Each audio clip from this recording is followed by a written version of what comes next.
It seems like wine healing is making it back to the mainstream health space.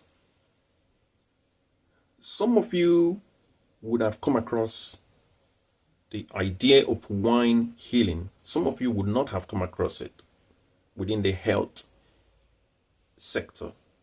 Wine healing simply is when somebody consumed wine in moderation just to get some health benefit out of it, especially red wine or wine from grapes. And this is because wine contains antioxidants and also anti-inflammatory properties. So there's some benefit that comes with consuming wine. It reduces heart disease. Some people say it reduces any chance of someone getting cancer. So there's some good benefit that comes when someone consumes wine in moderation. In moderation, small quantity. And I think the reason why this whole concept of wine healing is not so much out there is because maybe the health system is a bit hesitant because people might abuse it. You don't expect someone who is unwell to be drinking wine because that would not be good. So maybe because just that whole regulation side of it, so because people might abuse it, let's not just push the whole idea of wine healing. Because it is believed that the Egyptians bathed in wine.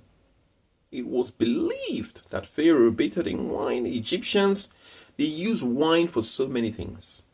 Back in the time of Pharaoh, centuries ago, they used wine as part of the process for their mummification.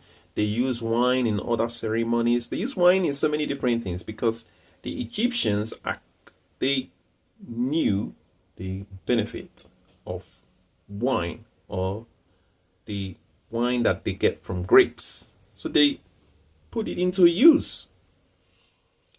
But it is very rare for somebody to go for a doctor's appointment and the doctor will advise that they drink moderation of wine.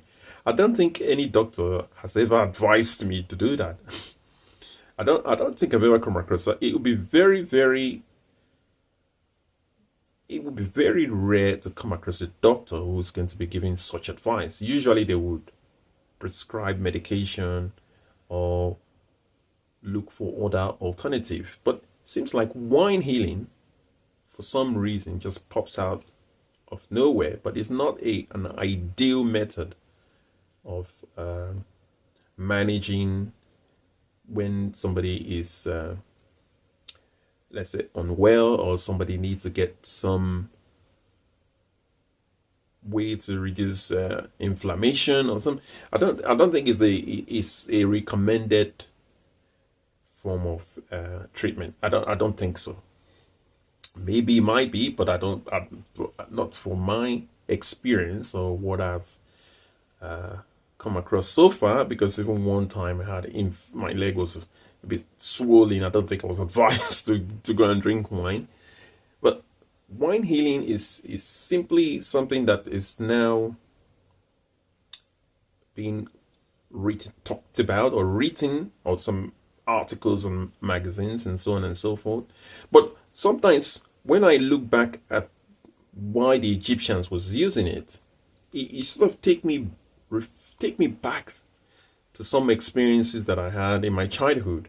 Because in the southwestern part of Nigeria, there's a particular process that people would do within their household.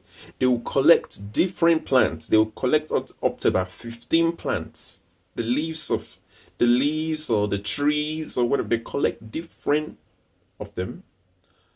They boil them and extract the liquid and use it to take a shower. Apparently, it's good for fever, good for malaria, headache, and so on and so forth. And I saw my grandmother doing it. She would collect 15 different leaves or 15 different plants, take the leaves, take the woody part, and put them in a pot with water and boil them for maybe anywhere from 45 minutes to 1 hour. And then the juice or the extract, use that extract to take a shower. So this is a bit giving me some, when it was believed that the Egyptians was using wine to take a bath, I was just like, what's the correlation or similarities between what was being practiced in Egypt and what is being practiced now in some part of Africa? Anyway, in summary, could this be the return of wine healing? Because if it's on Health Magazine, being published in newspapers and articles about it, people talking about it, writing about it, what is going to happen next? Could people now start considering, or would there be a research on this particular area to see if there could be potential future benefits? It would be very, very good to see something concrete or something factual, and then maybe the medicine or health industry can work on that.